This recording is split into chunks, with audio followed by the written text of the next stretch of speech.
सबसे बड़ी समस्या। बहुत समय पहले की बात है, एक महाज्ञानी पंडित हिमालय की पहाड़ियों में कहीं रहते थे। लोगों के बीच रहकर वह थक चुके थे और अब ईश्वर भक्ति करते हुए एक सादा जीवन व्यतीत करना चाहते थे। लेकिन उनकी प्रसिद्धि इतनी थी कि लोग दुर्गम पहाड़ियों, संकरे रास्तों, नदी झरनों को पार करके भी उससे मिलना चाहते थे। उनका मानना था कि यह विद्वान उनकी हर समस्या का समाधान कर सकता है। इस बार भी कुछ लोग ढूंढते हुए उसकी कुटिया तक आ पहुंचे। पंडित जी ने उन्हें इंतजार करने के लिए कहा।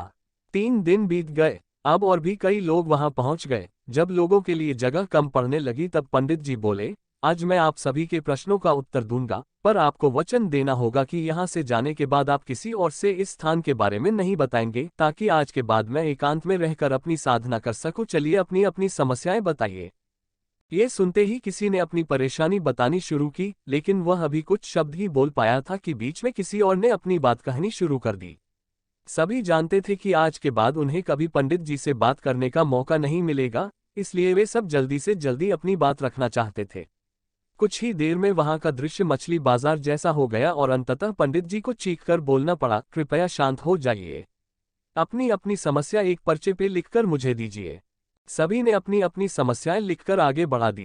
पंडित जी ने सारे पर्चे लिए और उन्हें एक टोकरी में डालकर मिला दिया और बोले, इस टोकरी को एक दूसरे को पास कीजिए। हर व्यक्ति एक पर्ची उठाएगा और उसे पढ़ेगा। उसके बाद उसे निर्णय लेना होगा कि क्या वो अपनी समस्या को इस समस्या से बदलना चाहता है। हर व्यक्ति एक पर्चा उठाता, उसे पता और सहमसा जाता। एक एक करके सभी ने पर्चियां देख ली, पर कोई भी अपनी समस्या के बदले किसी और की समस्या लेने को तैयार नहीं हुआ। सबका यही सोचना था कि उनकी अपनी समस्या चाहे कितनी ही बड़ी क्यों न हो, बाकी लोगों की समस्या जितनी गंभीर नहीं है। 2 घंटे बाद सभी अपनी अपनी पर्ची हाथ में लिए लौटने लगे। वे खुश थे कि उनकी समस्या उतनी बड़ी भी नहीं है जितना कि वे सोचते थे। तारांकन शिक्षा, तारांकन मित्रों, ऐसा कौन होगा जिसकी जिंदगी में एक भी समस्या न हो। हम सभी के जीवन में समस्याएं हैं। हमें लगता है कि सबसे बड़ी समस्या हमारी ही है, पर यकीन जानिए इस दुनिया में लोगों के पास इतनी बड़ी बड़ी समस्याएं हैं कि हमारी तो उनके सामने कुछ भी नहीं। इसलिए ईश्वर ने जो भी दिया है उसके लिए उसके आभारी रहिए और एक खुशहाल जीवन जीने का प्रयास करिए।